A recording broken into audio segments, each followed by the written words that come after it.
Hello, my name is Reverend Dr. May Elise Cannon. Today is Saturday. It's March 22nd, 2025. Today is day 533. Today, I had the great privilege of being a part of an ecumenical forum here in Columbia, South Carolina.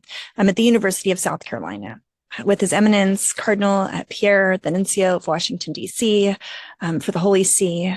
In other words, he's the ambassador to the United States for the Vatican, and His Holiness Pope Francis.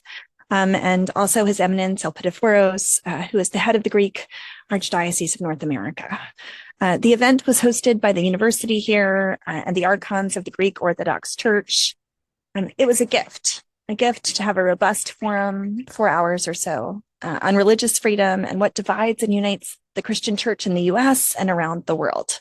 And part of what we were talking about is what makes for peace and how do we have harmony together and what role should the Christian church play? And I must admit, while I've known these two esteemed eminences for several years, I've joined them in formal settings of prayer previously. This was the first time I've spent such significant time with them. And of course, they are far more esteemed leaders than I. So it was a privilege, both as a clergy person, also as an ordained woman, but also as an evangelical leader. And my talk today, it focused on hospitality and welcome across divides within the ecumenical movement. It was humbling last night at a worship service as a part of Lent. The Greek Orthodox Church has Friday night services. It was humbling to light candles together in prayer, to worship and share in mutual respect. And one of the stories I told today about other places where we see ecumenical unity is in the occupied Palestinian territories, in the village of Aboud. Aboud is the village of the prophet Obadiah. And one of the things I think is so beautiful is the Orthodox Church there and the Catholic Church and the Evangelical Church, even though they share different church calendars, they rotate years of which calendar they're going to observe so that at Easter time and on high holy days, the church communities can worship together. And I just think that's a beautiful, beautiful example of the spirit of Christian unity.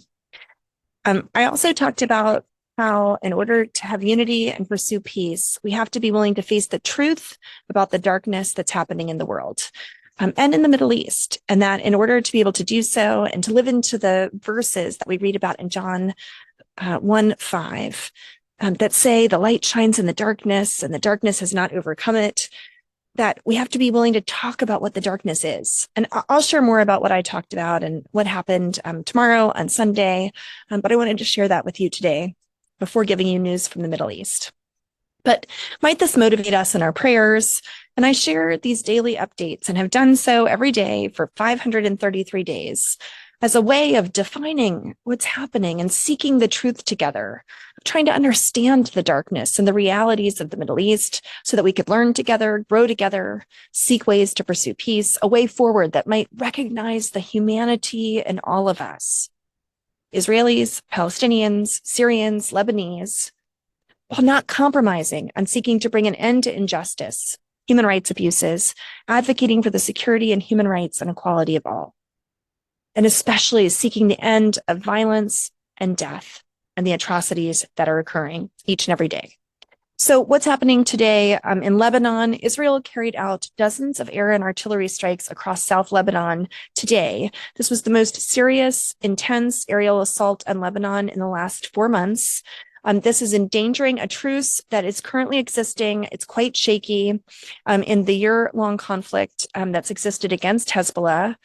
40 survivors of Hamas captivity called on the Israeli government to halt the endless war. The Israeli airstrikes came after 3 rockets from Lebanon were intercepted by the Israeli Air Force. This was the first time in 3 months that groups in Lebanon had fired at Israel. So the death strike that was reported earlier was only a few people, and then it rose to 5 people, according to Lebanese news sources. The Israeli attack resulted in the deaths of 5 people, including a child. 10 more people were injured.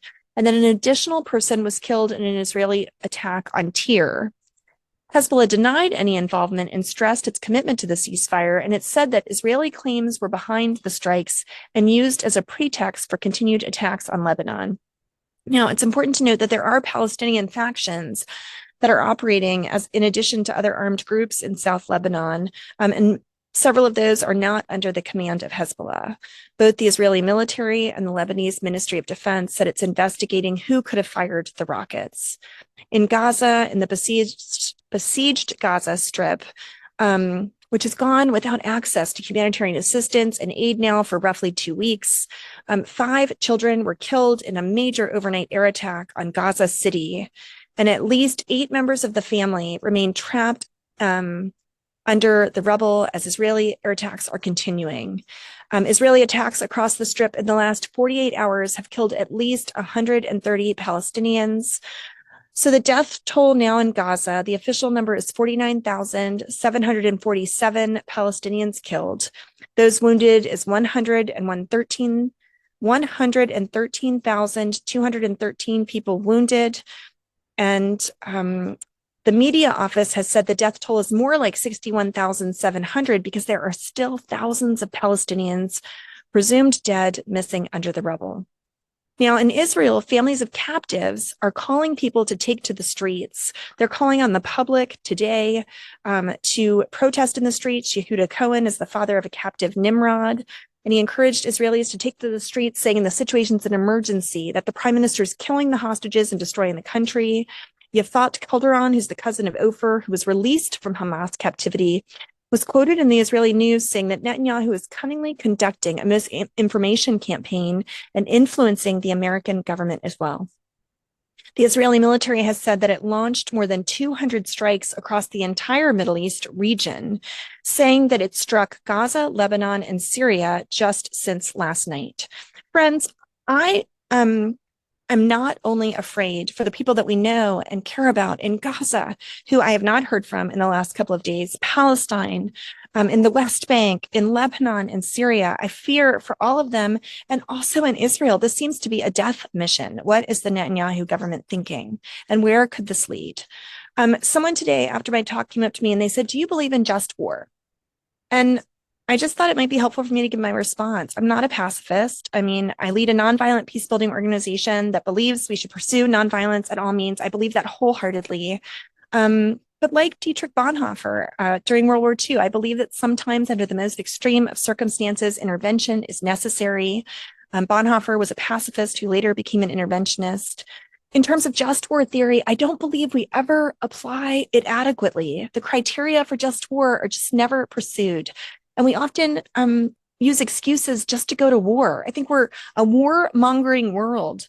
And our military, I mean, Eisenhower called it the military-industrial complex.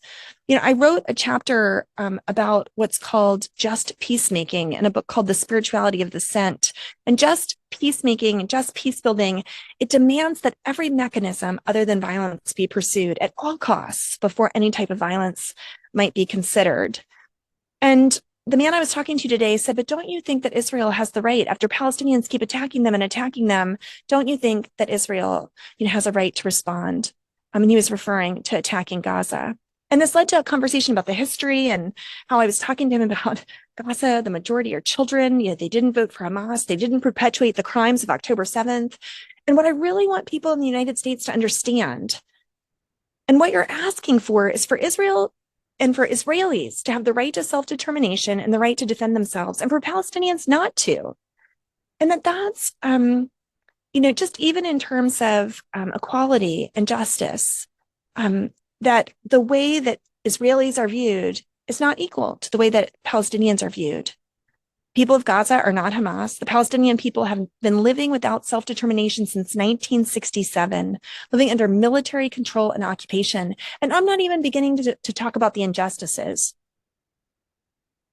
Now, I'm not saying there have not been injustices perpetuated against Israelis, and the mechanism of Palestinian resistance over the years has used terrorism, which has included brutal acts of violence against civilians that can't be justified by international law, let alone morally.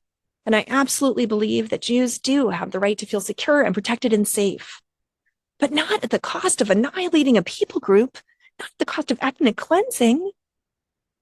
And for the feeling of safety, this is not a zero-sum game. And as I talked today at the University of South Carolina, the reason we do not have peace, I mean, Mother Teresa said this quote so beautifully, the reason we do not have peace is because we have forgotten that we belong to one another. Israelis will never have security and safety until Palestinians are free. And Palestinians will never have self-determination and liberation until Israelis feel safe. Their two futures are inextricably linked, just as the United States and our future and liberation is equally bound together. And today, the indiscriminate bombing of the civilian population of Gaza continues to be an atrocity against God and humankind. The bombing of Gaza has got to be brought to an end. The people of Gaza have got to be fed and have access to water and the basic fundamentals of life. The fact that the world is not up in arms, that Gaza has been there is a siege on Gaza and the world is quiet. I don't understand how we can be watching this happen and we're silent. We must do absolutely everything we can to continue to call for a comprehensive and permanent ceasefire, to call for an end to all violence, for the sake of the Palestinians of Gaza, and also for the sake of their neighbors in Israel. And this is just the beginning of what will start to make for peace. May we not give up hope, but continue in our collective efforts. May God go before us. In the name of Christ. Amen.